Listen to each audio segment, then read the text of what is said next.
Where's the money, Lebowski?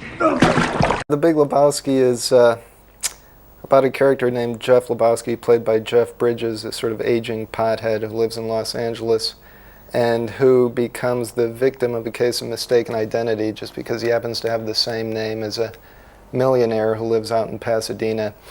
By virtue of that, he's thrust into this intrigue surrounding a kidnapping involving the millionaire's wife.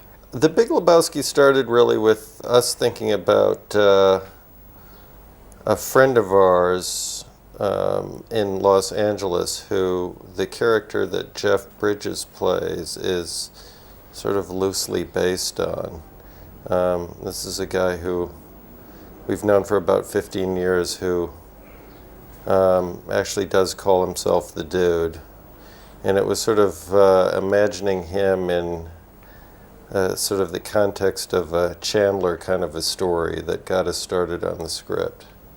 It just seemed interesting to us to thrust that character into the most confusing situation possible. The person, it would seem, on the face of it, least equipped to deal with it. That's sort of the conceit of the movie.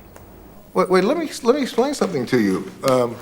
I am not Mr. Lebowski. You're Mr. Lebowski. I'm the Dude.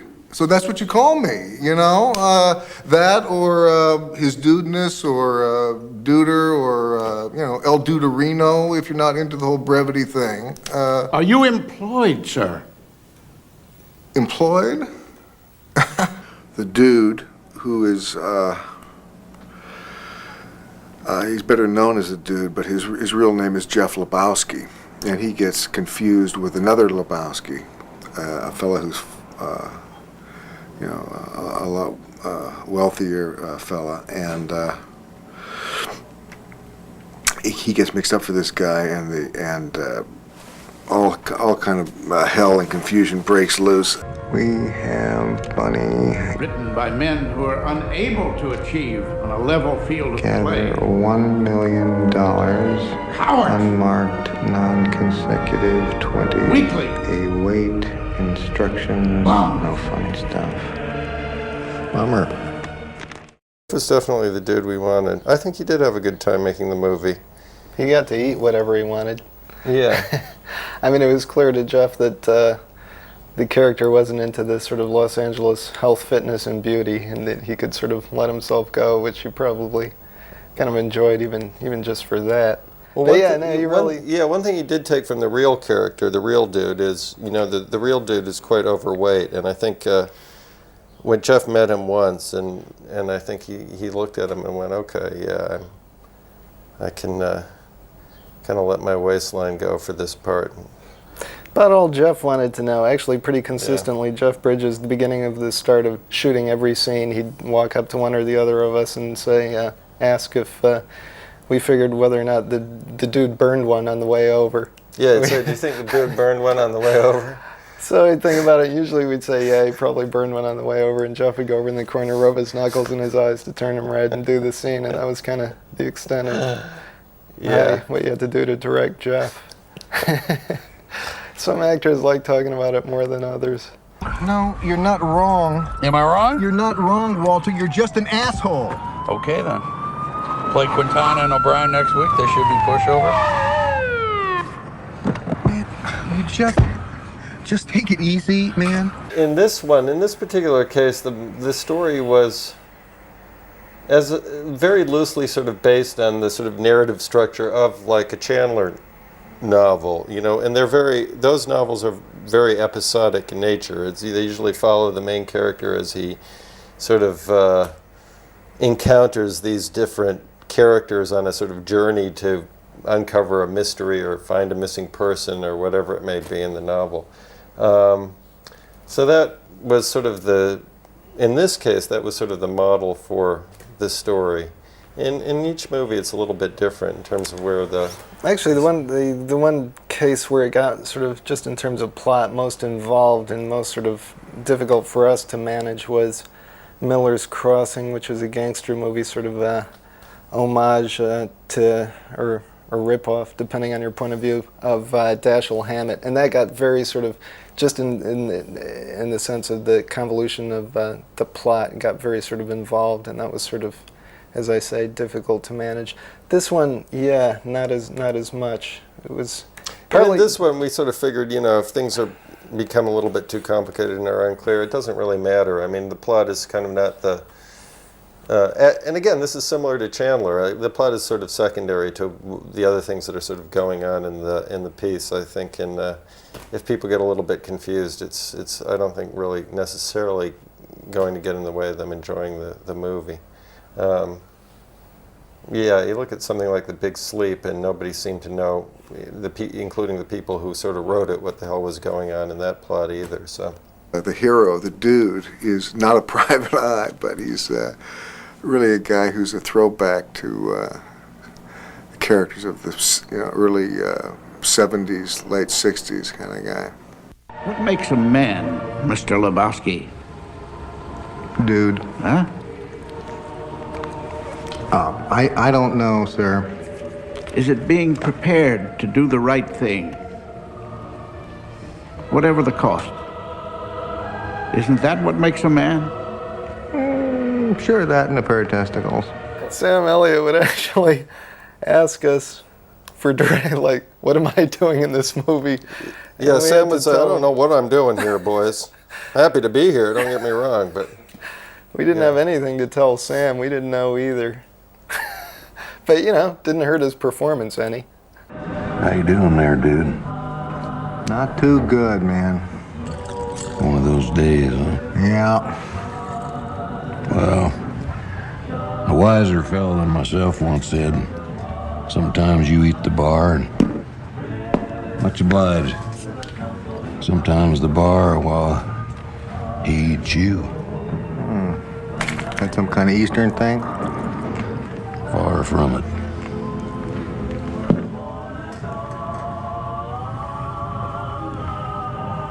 I like your style, dude.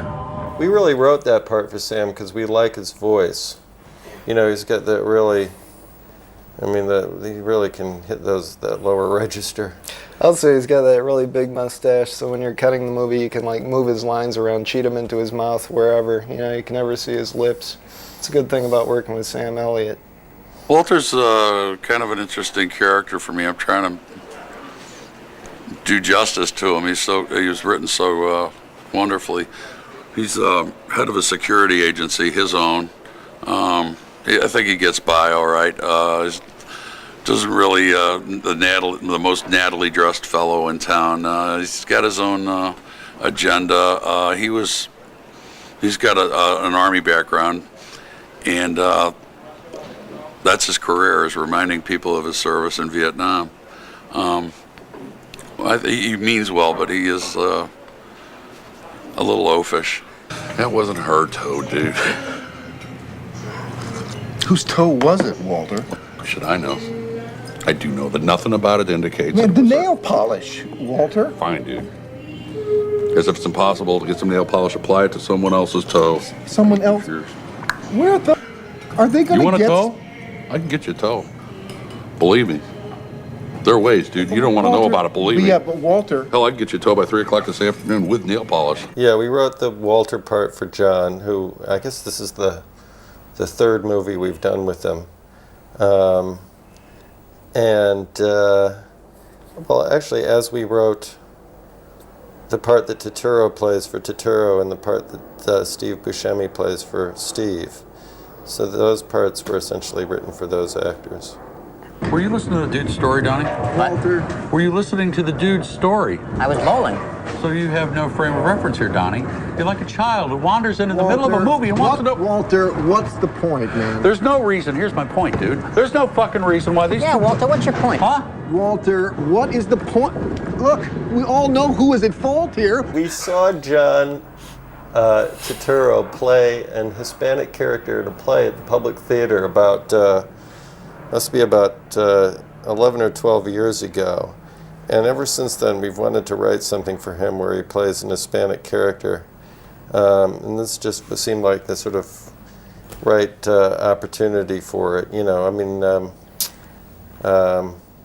And then, to really give him something to sink his teeth into, we made him a child molester.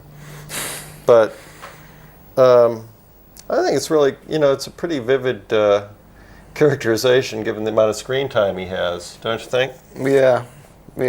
John goes to the core of things.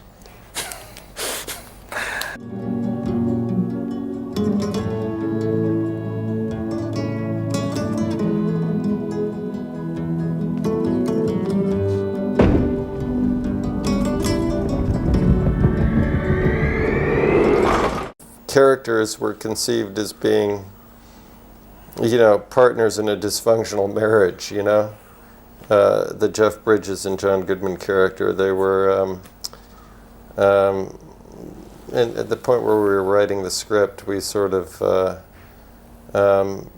conceived them in the sense that, designed them so that they would be able to, or constantly would be sort of pushing each other's buttons in terms of those kinds of reactions, the sort of getting on each other's nerves and yet still at a certain level really liking each other. One of the things that Jeff, I think, it's interesting because one of the things that Jeff sort of came to while we were rehearsing before we started shooting was he sort of conceived the character appropriately as being very sort of mellow and laid back, and yet in practically every scene in the movie, he ends up exploding because of what Walter is doing or saying or making happen. And that was something he hadn't sort of associated on the first reading of the script with the character, but it's very much a part of sort of how the two characters relate to each other. It's a definite buddy movie. That's what I love about it. And the dialogue's just funnier than hell. I mean, it's one of those where you crack the page and you start laughing every 2 pages, enough where you got to sit for 5 minutes and then you can pick it up again. Walter, I love you, but sooner or later you're gonna have to face the fact you're a goddamn moron. Okay, dude, no time to argue. Hey, man! The bridge. Hey, Walter! Hey, Walter! Hey, Walter! There goes the wheel. Okay, dude, your wheel. 15 mph, I roll out. I double back, I grab one of them and beat it out of them. The Uzi. Lucy! You didn't think I was rolling out of your naked, did you? Walter, 15, please. dude, this is it. Let's take that hill.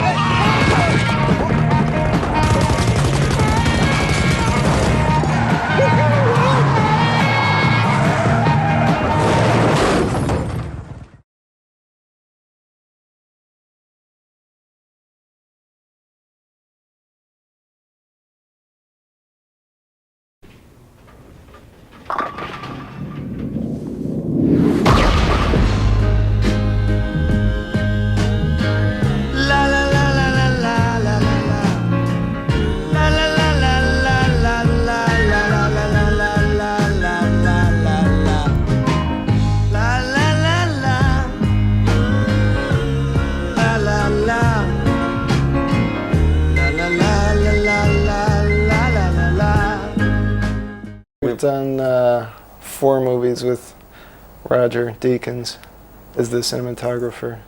Well, it's funny, we met Roger specifically.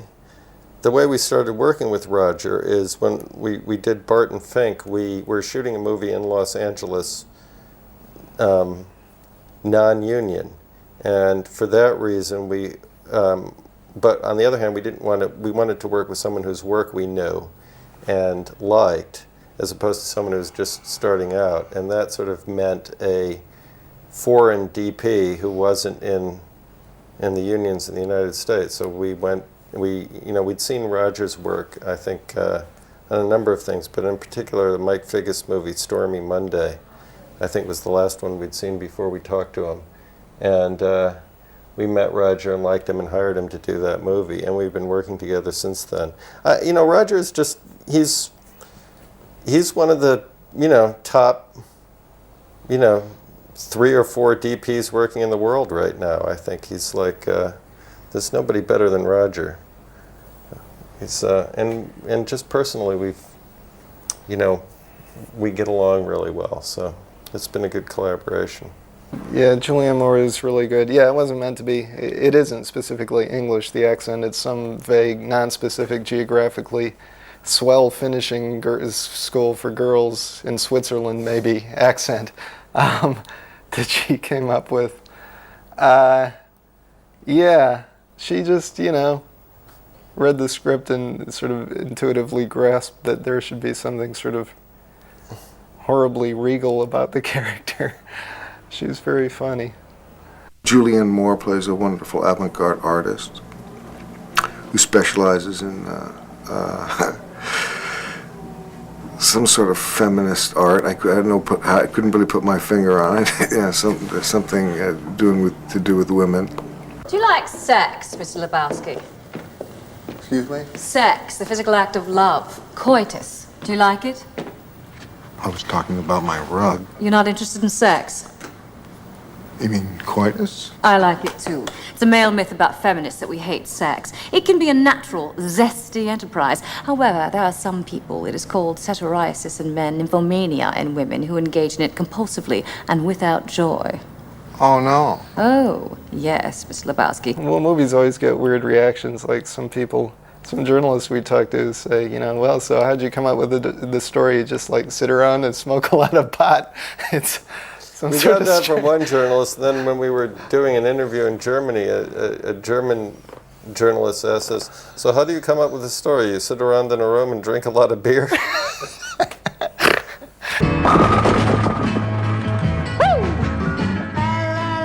I'm throwing rocks tonight.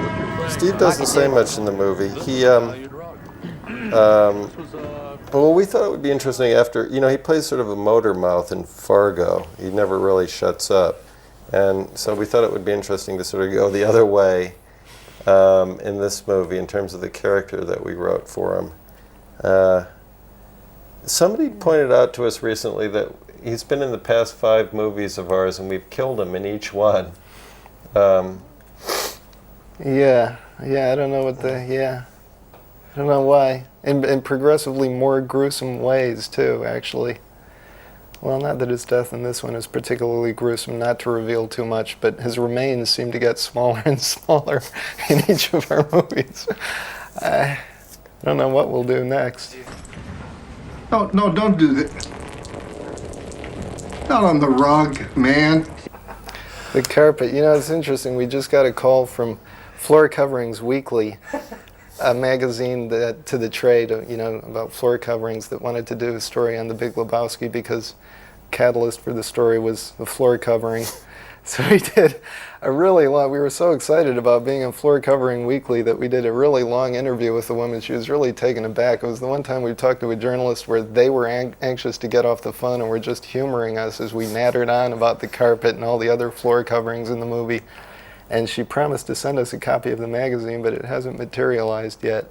Yeah, it's hard to believe that there's actually a weekly about floor covering. Yeah, how much is there to say?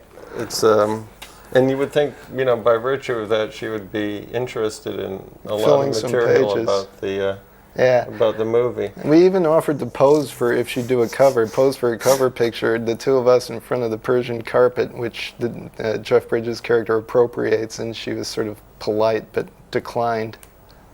Then we started getting suspicious that maybe the whole thing had been a hoax, and she wasn't actually a legitimate representative from Floor Covering Weekly, but some journalist who'd been turned down for an interview in another context. But yeah, it is true that the movie does, the sort of catalyst for the plot, the whole sort of beginning of the movie has to do with a rug being soiled in a sort of very particular way. And the main character's sort of journey through the movie is an attempt to sort of get redress for his soiled rug. That also was loosely taken from real life. One of the characters that the movie was based on used to have a rug that he would salvaged out of the trash from somewhere, that he would go on and on about how it tied the room together in his little apartment. So, yeah, the rug became a very important element. Yeah, then it just sort of seemed to take off. Actually, literally. I mean, we got into the whole, sort of flying carpet thief of Baghdad thing with one of his pothead hallucinations. We gave the script to Joel Silver, the producer, who gave us a really interesting note, which we actually ignored, but maybe shouldn't have. He said that the movie should have ended with him getting his rug back, or some mention of the rug, which would have been a nice resolution, but he never did do it. I tripped on a cloud and fell 8 miles high. I tore my mind on a jagged sky. I just dropped in to see what condition my condition was in.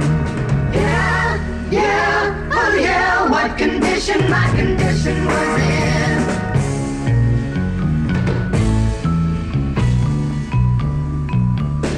I pushed my soul in a deep dark hole and then I followed it in. We thought we could do many of those shots practically, the shots where we don't see Jeff full figure sort of floating between the girl's legs in the bowling alley.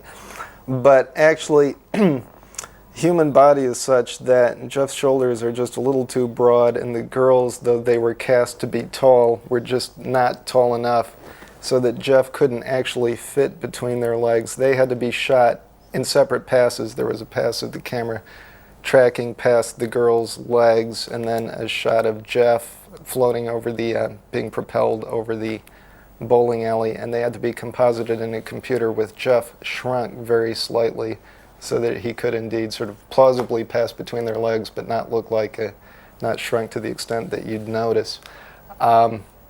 But yeah, all the shots in those shots of Jeff with the dancing girls in the Busby Berkeley sequence are composited in a computer. So they were shot separately.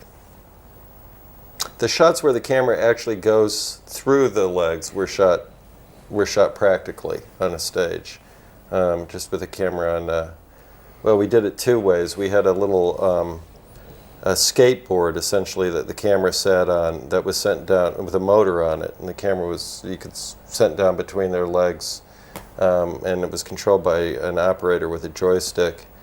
It's similar to a device that we used in the bowling alley where we would chase the bowling balls down the bowling lane. This little motorized skateboard with a camera on it could get up to about 20 miles an hour and chase these bowling balls down the lane.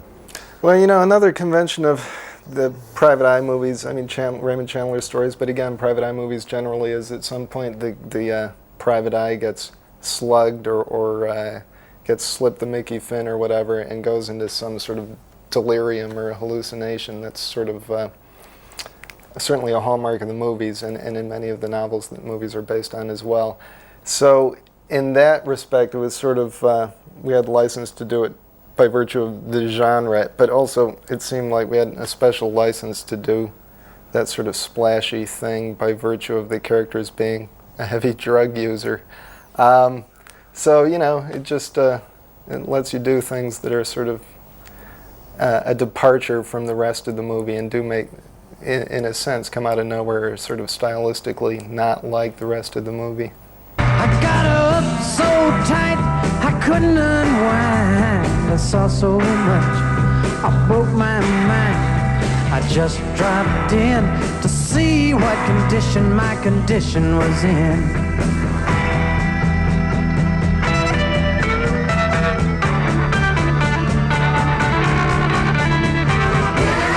Yeah, oh yeah, what condition my condition was in.